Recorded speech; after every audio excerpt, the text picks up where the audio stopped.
हरे कृष्णा, राधे राधे। आपका स्वागत है आपके अपने चैनल राधा कृष्ण लीला में। आप सभी का दिन शुभ और मंगलमय हो। इससे पहले की कथा सुनने के लिए और अपना भरपूर प्यार आशीर्वाद देने के लिए आप सभी श्रोताओं का बहुत बहुत धन्यवाद।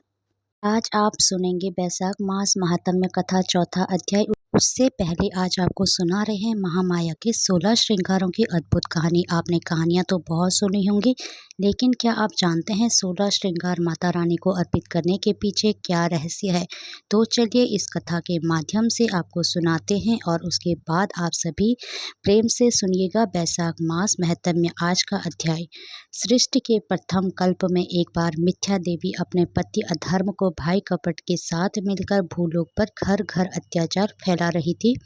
लोभ ने अपनी दोनों पत्नियों सुधा और पिपासा के साथ मनुष्यों का जीना दूभर कर दिया। लोग एक दूसरे का धन, भूमि, पुत्री तथा पत्नियों का हरण करने लगे। चारों ओर व्यभिचार, अत्याचार फैल गया। अधर्म और मिथ्या देवी का शासन हो गया।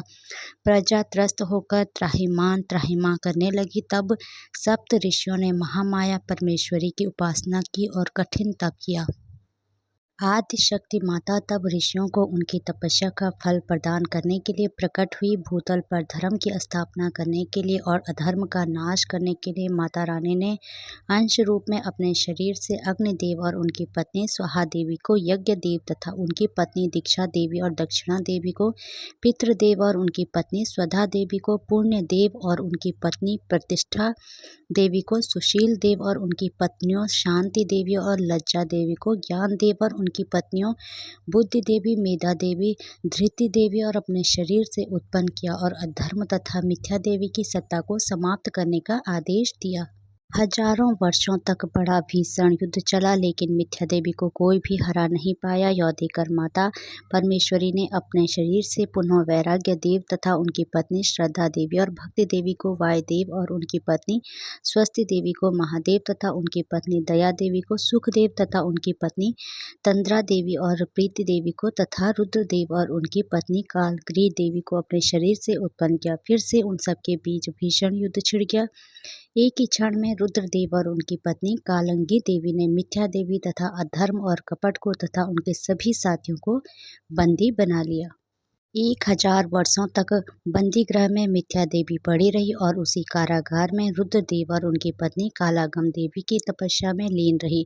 मिथ्या देवी की तपस्या से प्रसन्न होकर आखिरकार रुद्रदेव और माता कालंगी देवी प्रकट हुई और मिथ्या देवी को आशीर्वाद दिया। रुद्रदेव ने मिथ्या देवी को आशीर्वाद देते हुए कहा, मिथ्या देवी, सतयुग में तुम अदृश्य रहोगी, त्रेता युग में तुम सूक्ष्म रूप से रहोगी, द्वापर युग में तुम आधे शरीर में रहोगी और कलयुग में तुम संपूर्ण शरीर से रहोगी। कलयुग में ही सर्वत्र तुम्हारा शासन होगा। तब माता कालंगी देवी ने मिथ्या देवी को आशीर्वाद स्वरूप कहा, हे मिथ्या देवी, हमारे शरीर के 16 श्रृंगारों का अंश रूप से धरती पर अवतरण हुआ है। तुम उनके पास कभी मत जाना, नहीं तो तुम वहीं भस्म हो जाओगी। देवी की बात सुनकर मिथ्या देवी ने हाथ जोड़कर पूछा, माते, आपको 16 श्रृंगार अंश रूप से कहाँ कहाँ पर, कृपया बताइए। तब माता कहने लगी, हमारी आँख का काजल क्षीर सागर के रूप में है, हमारी मांग का सिंदूर शेषनाग का रूप धारण करके श्री विष्णु की शेष सैया बनकर क्षीर सागर में है, हमारे पाँव का महावर वृक्ष रूप में कौशल देश में है। जब भी विष्णु का राम रूप में अवतार होगा तब मेरे भक्त कच्छप का केवल रूप में जन्म होगा। केवट इसी वृक्ष को काटकर नाव बनाएंगे और उसी नाव से केवट विष्णु रूपी श्री राम को गंगा जी के पार उतारेंगे। हमारे भाल की बिंदी गोकुल में और गौ रूप धारण करके लाखों की संख्या में श्री कृष्ण अवतार में कृष्ण के साथ रहेंगी, उनकी लीलाओं का रसपान करेंगी। साथ ही हमारी चूड़ियाँ नदियों का रूप धारण करके सरयू नाम से जानी जाएगी। जो श्री राम की लीलाओं का रस वादन करेगी, हमारी पायल पीताम्बर का रूप धारण करके हमेशा श्री कृष्ण के शरीर पर विद्यमान रहेगी। हमारे पाँव की बिछियाँ मंद्रांचल पर्वत के नाम से जानी जाएगी। अगले कल्प में सागर मंथन की लीला होगी, जिससे मंद्रांचल पर्वत मधानी बनेगा। हमारी नासिका की नथुनी ब्रह्मा जी का कमंडल है। हमारे कान के कर्णफूल कुंडल का रूप धारण करके रुद्रदेव के कर्ण में विराजमान है और हमारे कमर की करधनी बलराम के हल्का फल बनकर असुरों का विनाश करेगी। इसलिए हे मिथ्या देवी, तुम उनके पास भूल कर भी मत जाना, नहीं तो तुम एक क्षण में ही वहीं जलकर भस्म हो जाओगी। कलयुग में जो भक्त हमें 16 श्रृंगार अर्पण करके हमारी उपासना करेंगे, उनके पास भी तुम कभी मत जाना।